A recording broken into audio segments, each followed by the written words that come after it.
On va passer tout de suite à notre prochain intervenant de Direct Investisseur. Il s'agit de Benoît Rousseau. Benoît Rousseau, bonjour.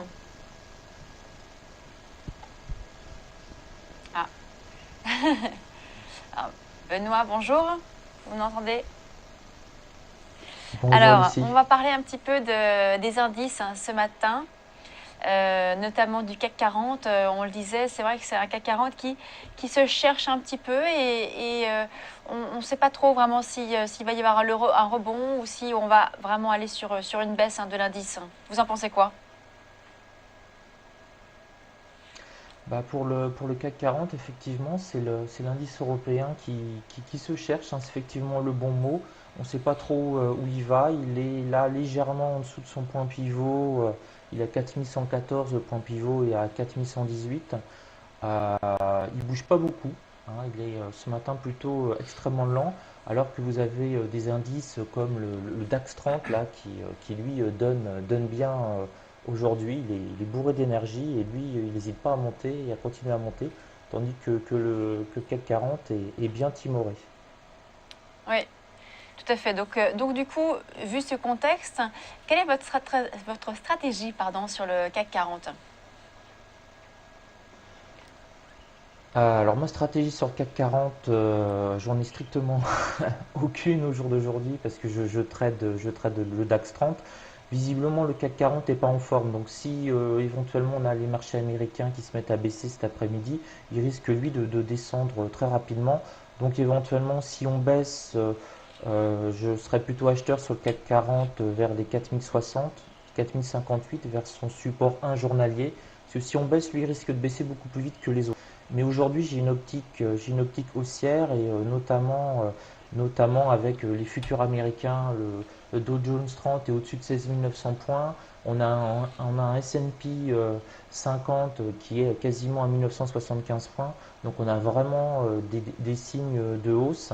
Et pour le moment, j'accompagne la hausse avec l'indice le plus énergique actuellement sur la hausse, avec le, le DAX 30, hein, si on est quasiment encore sur les plus hauts journaliers.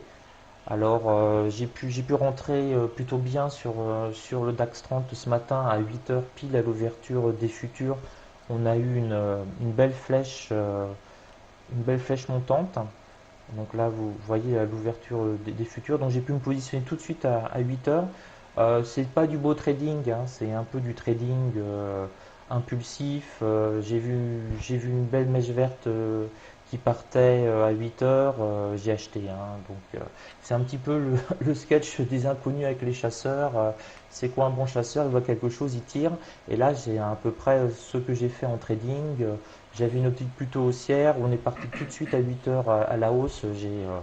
Je me suis mis à tirer, je me suis mis à cliquer et je suis rentré alors très précisément à 8969 sur le marché. J'ai revendu rapidement.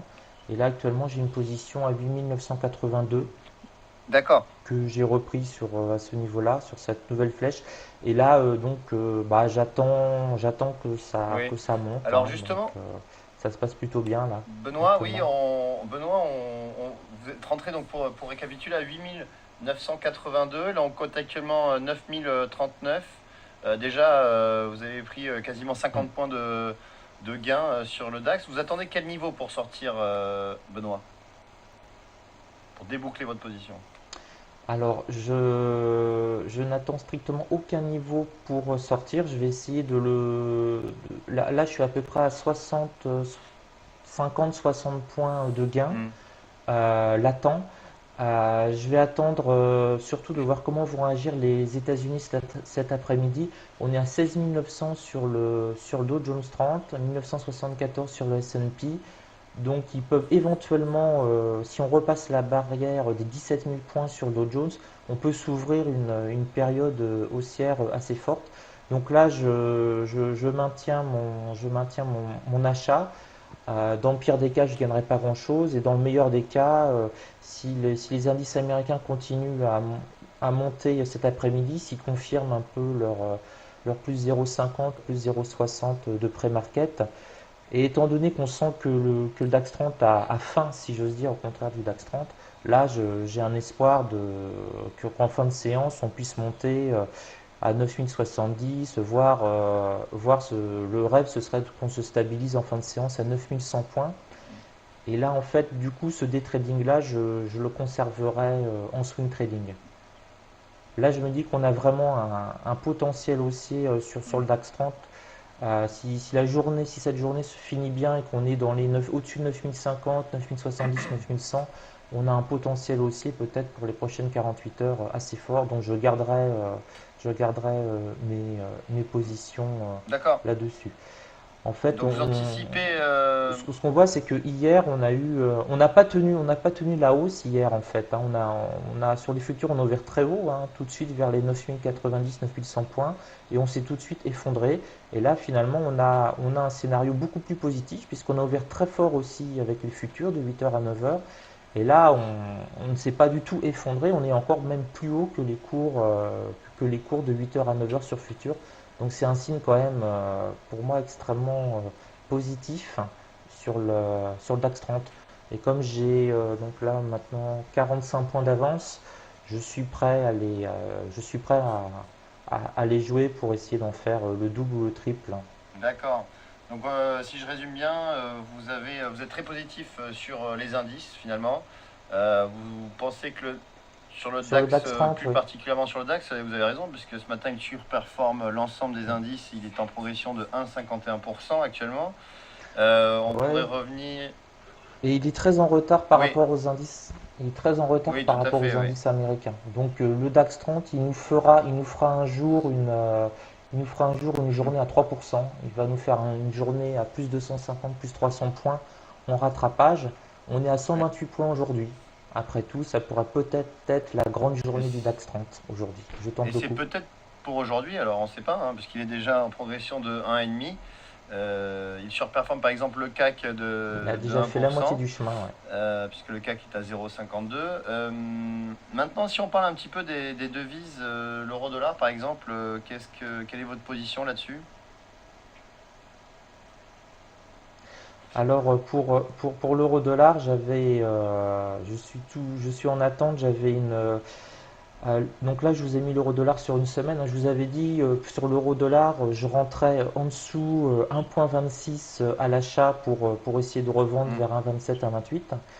Et donc on est descendu au plus bas à 1,2613. Donc je n'ai pas pu rentrer sur l'euro-dollar à mon grand regret. Ça s'est joué à quelques pips. Mais bon, mon Ça scénario s'est joué à pas était grand-chose. d'a- d'acheter l'euro-dollar légèrement en dessous d'1,26. Bon, on n'a pas été en dessous des 1,26, hein. On a fait un plus bas à peu près à 1,2615. Donc ça s'est joué à pas grand-chose. Donc pour le moment, j'attends éventuellement un retour sous les 1,26 pour rentrer sur l'euro-dollar. Ouais, mais ça, c'est une stratégie du coup plutôt. C'est pas pour tout de suite, hein, parce qu'on est vraiment loin encore de ces niveaux à 26.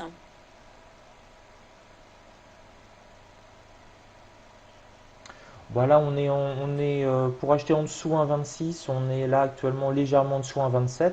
Donc bon, c'est pas reperdre 0,01 sur l'euro-dollar, c'est pas, on peut le faire rapidement dans la journée, éventuellement s'il y a une annonce ou dans les 48 heures, hein. Il y a une volatilité qui est quand même assez importante. On était à 1,28 il y a à peine une semaine. On a fait un 28, un 25, un 26 en une semaine. Donc, parce que pour l'eurodoll, comme je vous l'ai dit quelques fois, pour moi, le niveau des 1,25, c'est un gentleman agreement entre les Américains et les Européens.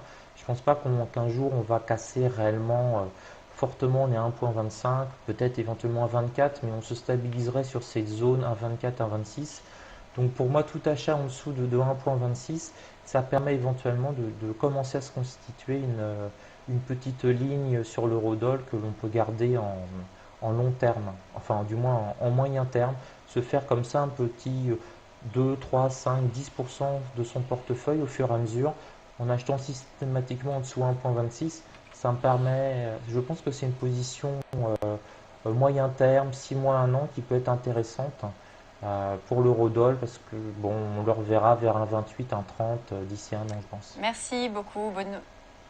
C'est des petites positions que je me constitue pour garder en swing, tout comme le Brent, on avait parlé, à partir de 80 $ le baril, je me mets systématiquement acheteur et j'attends une semaine, un mois, 6 mois, un an pour essayer de le revendre vers 90 $ ou un peu plus.